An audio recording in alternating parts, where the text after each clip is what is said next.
Moods plaintive to querulous, but the crowded recent past can be difficult to recall.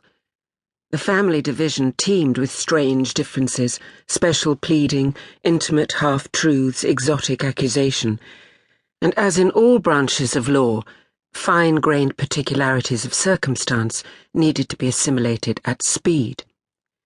Last week, she heard final submissions from divorcing Jewish parents, unequally orthodox, disputing their daughter's education.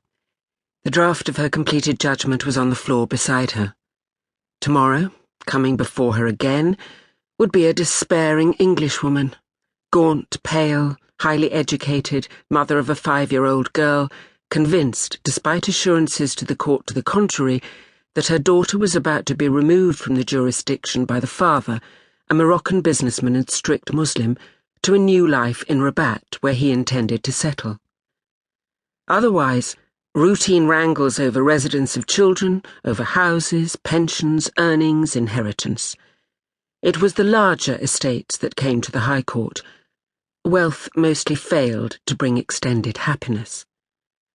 Parents soon learned the new vocabulary and patient procedures of the law, and were dazed to find themselves in vicious combat with the one they once loved. And waiting off stage, boys and girls, first named in the court documents, troubled little Bens and Sarahs, huddling together while the gods above them fought to the last, from the family proceedings court to the High Court to the Court of Appeal. All this sorrow had common themes. There was a human sameness to it, but it continued to fascinate her. She believed she brought reasonableness to hopeless situations. On the whole, she believed in the provisions of family law. In her optimistic moments, she took it as a significant marker in civilization's progress, to fix in the statutes the child's needs above its parents. Her days were full, and in the evenings recently, various dinners, something at Middle Temple for a retiring colleague, a concert at King's Place, Schubert, Scriabin, and taxis, tube trains, dry cleaning to collect, a letter to draft about a special school for the cleaning lady's autistic son, and finally, sleep.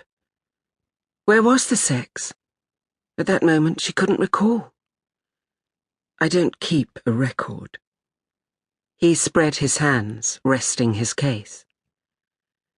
She had watched as he crossed the room and poured himself a measure of scotch, the Talisker she was drinking now.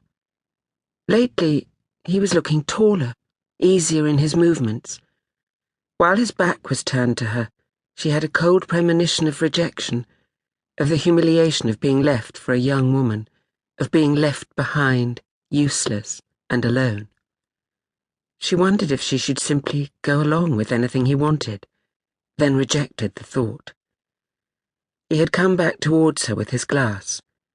He wasn't offering her a censeur the way he usually did around this time. What do you want, Jack? I'm going to have this affair. You want a divorce? No. I want everything the same. No deception. I don't understand. Yes, you do. Didn't you once tell me that couples in long marriages aspire to the condition of siblings? We've arrived, Fiona. I've become your brother. It's cozy and sweet, and I love you. But before I drop dead, I want one big, passionate affair. Mistaking her amazed gasp for laughter, for mockery perhaps, he said roughly, "Ecstasy. Almost blacking out with the thrill of it. Remember that? I want one last go, even if you don't. Or perhaps you do."